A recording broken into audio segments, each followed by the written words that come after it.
இந்த பன்னீர் பட்டர் மசாலா யாருக்கு தாங்க பிடிக்காது? குழந்தையிலேருந்து பெரியவங்க வரைக்கும் எல்லாருமே லைக் பண்ணி சாப்பிடுவாங்க. சப்பாத்திக்கு பெஸ்ட் காம்பினேஷன் பார்த்தீங்கன்னா அந்த பன்னீர் பட்டர் மசாலா.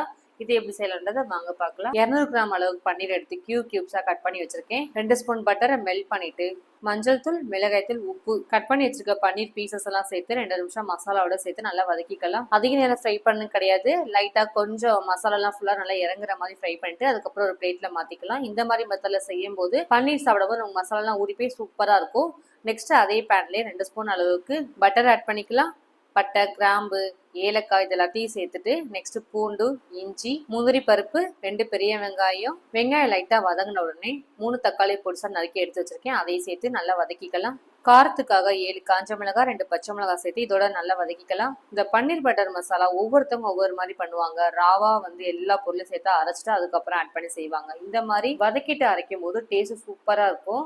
கொஞ்சமா லாஸ்டா கொத்தமல்லி இலையை தூவிட்டு வதக்கின பொருள் எல்லாம் நல்லா ஆறுனதுக்கு அப்புறம் மிக்ஸி ஜார்ல சேர்த்து ஃபைன் பேஸ்டா அரைச்சு எடுத்துக்கலாம். மறுபடியும் ஒரு பேன் எடுத்து கொஞ்சமா ஆயில், பட்டர் 1 ஸ்பூனு, 2 பெரிய வெங்காயத்தை பொடிசா சாப் பண்ணி வச்சிருக்கேன். அதையும் சேர்த்துட்டு கொஞ்சமா கருவேப்பிலை, கலர் மாற வரைக்கும் நல்லா வதக்கிட்டு மிக்சியில் அரைச்சோம் பாருங்க, அந்த பேஸ்ட்டை ஆட் பண்ணிக்கலாம்.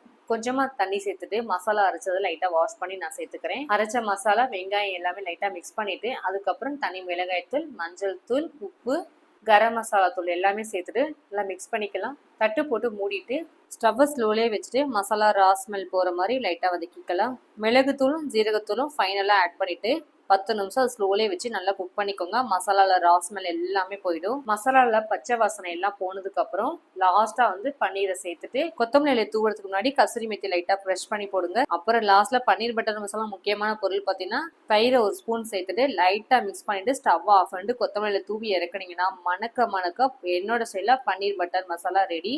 அதோட சேர்த்து சப்பாத்தியோட ஷேர் பண்ணி சாப்பிட்டு பாருங்க, சூப்பரா அட்டகாசமா இருக்கும். வீடியோ என்ன முடியலைங்க, அதுக்குள்ள கிளம்பிடாதீங்க. என்னோட பசங்க பன்னீர் பட்டர் மசாலா லைக் பண்ணி எப்படி சாப்பிட்றாங்க நீங்களே பாருங்க. அவங்களுக்கு ரொம்ப ரொம்ப பிடிக்கும். நான் செய்யற குக்கிங்ல ஒன் ஆஃப் த குக்கிங் பார்த்தீங்கன்னா இந்த பன்னீர் பட்டர் மசாலா. நீங்கள் ட்ரை பண்ணி பார்த்துட்டு எப்படி இருந்துச்சு கண்டிப்பா கமெண்ட்ல சொல்லுங்க. பாய்.